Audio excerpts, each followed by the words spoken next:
time early in the morning, just before sunrise, is very, very beautiful, cool and dark, just right for chanting.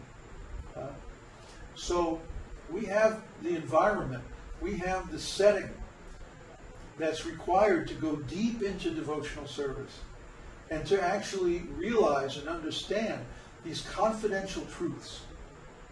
When you're ready, you can come here. That's what we're here for. We're here to receive those who are ready. And Kṛṣṇa will arrange everything, somehow or other. Just like Florian. He had this very strong desire to approach Kṛṣṇa and to render pure devotional service. So Kṛṣṇa arranged everything, somehow or other. Somehow or other. That's our phrase for, we don't know how it happened, but it happened. So just like that, everyone who has this strong desire to approach Kṛṣṇa, Kṛṣṇa will arrange everything. Otherwise, if he doesn't approve, then maybe he won't arrange everything. But when it's time and you are ready, he will fix it up.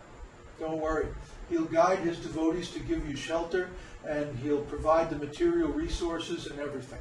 You'll see. So if you have this faith and determination to attain pure devotional service, then you can come. Up until that time, you have to perform regulated devotional service, Vaidhi Bhakti. That means you practice the rules and regulations in the scriptures. And you know, we've talked about that so many times. Chant at least 16 rounds a day. No meat eating, no intoxication, no illicit sex, no gambling or speculation. Simple, pure life.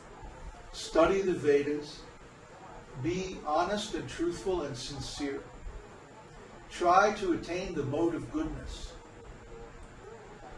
Everything you do, read in the scriptures how it should be done, how to cook food, how to offer the food, how to worship the deities, how to chant your mantras. So many things that you can do to purify your existence, even in this material world. And if you don't see the need for that, if you think you can just come every few days or look at the website and maybe read the forum and ask a couple of questions and then go on with the ordinary lifestyle, well, you're not ready yet. You're still in the offensive stage. You're still in the preliminary stage. Kṛṣṇa Adhikari means neophyte. But neophyte, I mean, we've even seen people who are gurus who are still neophytes. What does neophyte mean? It means offensive.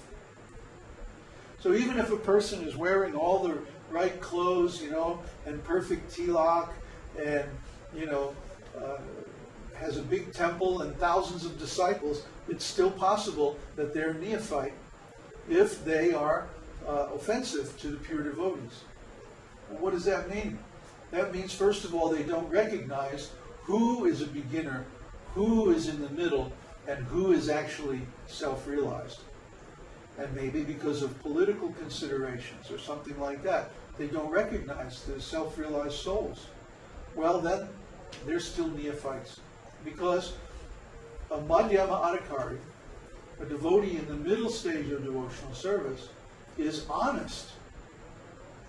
Even if it's personally inconvenient. Even if one has to become humble.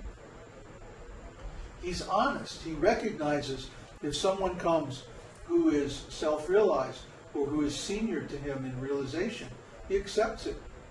Before I started teaching independently, I literally traveled all over the world looking for some Vaishnavas who were more realized than I was. And I have to say, I couldn't find anybody. And I wasn't realized yet. I said, after that, I said, okay, I don't have any choice. I have to go for it myself. I have to take the responsibility, and I have to start to teach. Kṛṣṇa made me do it. I'm laughing, but actually it was very serious for me. because I'm not by nature a leader type person. You know, some people love to get up there and rah, rah, rah, you know, and get everybody organized and get everybody motivated. Well, that doesn't come naturally to me at all. I'm the other way. I like to be in the back room, very quiet, just studying and, you know, like that. I don't like to get up in front of people and do all this stuff. I had to force myself to do it because I could understand that there wasn't anyone else. And this is very sincere on my part. If someone were to come along who could show me by his qualities that he's more advanced than me, I'd say, okay, you lead. That's fine, I'll follow. But I haven't seen anybody like that. All the devotees who have big temples in India and stuff like that, and big reputations and all of this, they're all involved in some kind of political activities. You know, for example, if you're a sannyasi of one guru, you can't go in another guru's temple and preach. What is this? This is politics, party politics. Huh? Our temple is the best. Nobody else can come here and preach. Well, just a minute. If your students are actually advanced in Vaishnava philosophy, and somebody comes there and preaches and they say something wrong, or they're not on the highest standard of character or sincerity, if your students really know this philosophy, they'll see that.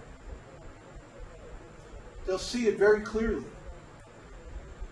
Just like the other day, Connor and Florian were looking at a video of a certain guru. I'm not going to say any who exactly, but they were like, they looked at him for like 30 seconds. They were like, this guy's a guru, because they could tell. They could immediately see that the mood was something else than sincere devotion. There was some kind of spin, some kind of politics going on, something very tricky going on.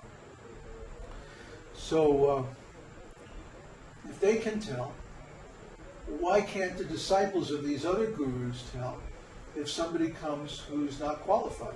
What are they afraid of? And of course the answer is they have not really trained or educated their students to understand the philosophy. And so they're afraid that if somebody else starts preaching to them, they'll be misled. Why? Because instead of encouraging their students to study the scriptures, or instead of giving them the conceptual tools they need to discriminate between different classes of devotees, these gurus have just said, no, just chant 4 rounds or 8 rounds or 16 rounds and then go out and do service. In other words, collect money. Due to greed. Or go out and preach and get more followers. Greed. Oh, don't you think that if we wanted, we could have many more followers?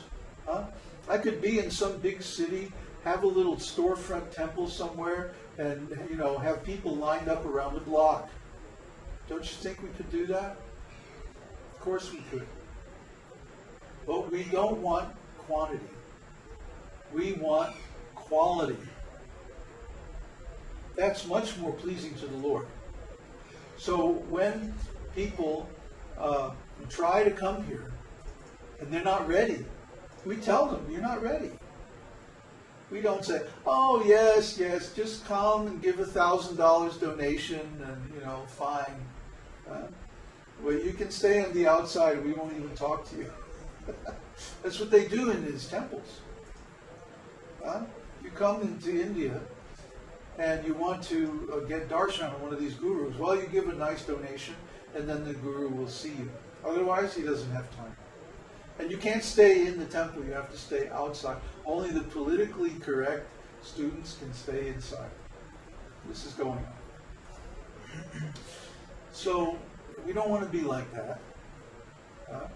It's not about politics, it's about attitude.